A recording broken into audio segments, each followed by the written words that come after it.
Parents, children, it's truly an honor for me to be here today to inaugurate this beautiful new building of yours.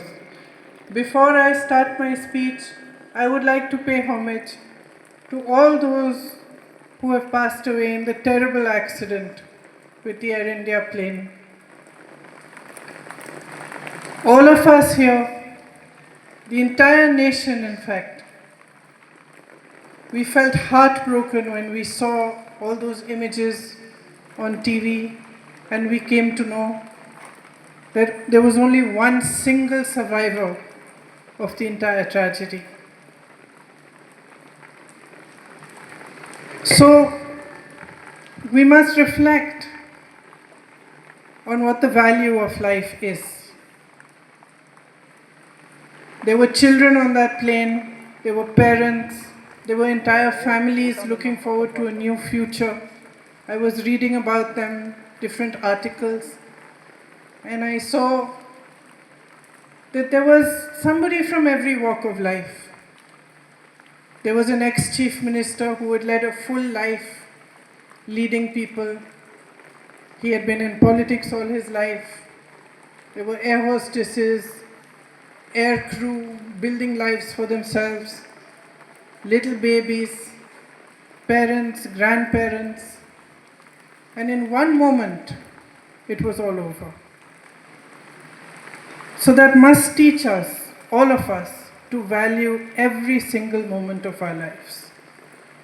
And especially for you, young children, adults like me are always telling you that this time in your life is the most precious.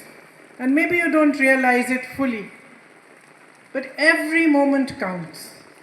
And it makes me deeply happy when I see and I hear in an institution like yours that there is equal emphasis on the development of the heart as there is on the development of the mind. Many people will tell you that the value of life is success, making a lot of money, getting a big position. And yes, those things have value. But none of them match the value of a good heart. None of them match the value of compassion, of friendship, of love.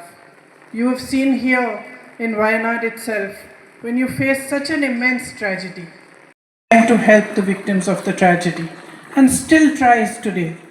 You, especially over here, became for the whole country a symbol of love, a symbol of friendship, cooperation, and compassion.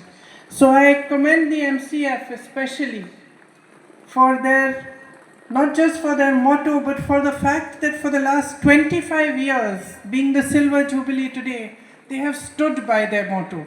They have taught compassion, love, friendship, and morality. I always tell my children that I expect only two things of them. I expect honesty and responsibility. I expect them to be honest, first and foremost to themselves, so that they can be honest to everybody around them. And I expect them to take responsibility for their own actions and for whatever happens to them. Because when you take responsibility for yourself, my friends, then you cannot blame the world and blame other people for what happens to you. And you have to stand up on your feet and fight for what you believe in, for what you feel responsible for, and what you feel is right. And the distinction between what is right and wrong can be taught to us by others, by our teachers, by our leaders, by our parents. But ultimately, it is taught to us by what is in our hearts. Our heart understands instinctively what is right and what is wrong. So as I stand here before you today, I would like to just tell all of you, because you are young and you have a whole life ahead of you, that true fulfillment for you will come. True happiness will come if you are loving, compassionate, and kind to everybody else.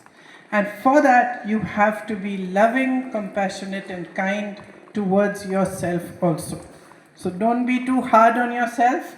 I was talking to your head boy, and he told me that he loves the school. I said, why? He said he loves the school because it gives him freedom to express himself. And I think if that is one compliment for any educational institution, it is that if you are able to give the children freedom to express themselves, to argue their points of view out, if teachers are able to listen to them and hear them out and help them to grow while understanding their point of view, then you have truly achieved success as an educational institution. So I believe this building will have, asking your principal, Madam, what are the facilities that you provide? And she named a whole bunch of them that even I did not have in my school. So I must compliment all of you. You are going to have this AI facility here, which is hopefully going to open even new frontiers and opportunities for you. So use these opportunities well. Your teachers and your parents make a lot of sacrifices for you to be here, to learn, to grow, and to have strong futures. We must always respect what other people do for us and respect their participation in making us what we are. By the time you leave school, you may not have a full idea of what your life will be like, what your future will be, but you will have a good idea of who you are going to be as a person for the rest of your life. So if that idea of yourself can include love for others, can include kindness towards others, can include honesty, can include the worth of working hard for a living and earning without having to cheat, without having to lie, then I think you will be on the right path and you will have successful and fulfilling lives.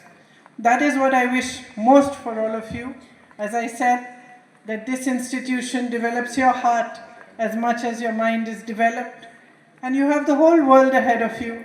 I wish all of you the very, very best for strong futures, for beautiful lives ahead, and I wish the MCF much success in the institutions that you are building. I was very heartened to know the good work that you did during the Churalmala Mundakai tragedies, and how you work not just in your institutions, but outside of them also, to build a better society for all of us. Thank you very, very much, and thank you for inviting me here to inaugurate this building. I hope to visit it sometime again when it's in full use and all of you are inside the library creating new things with AI. I would very much like to see it. Thank you very, very much. All the best. Thank you. May I kindly invite the contractor Jashad Bawa of our new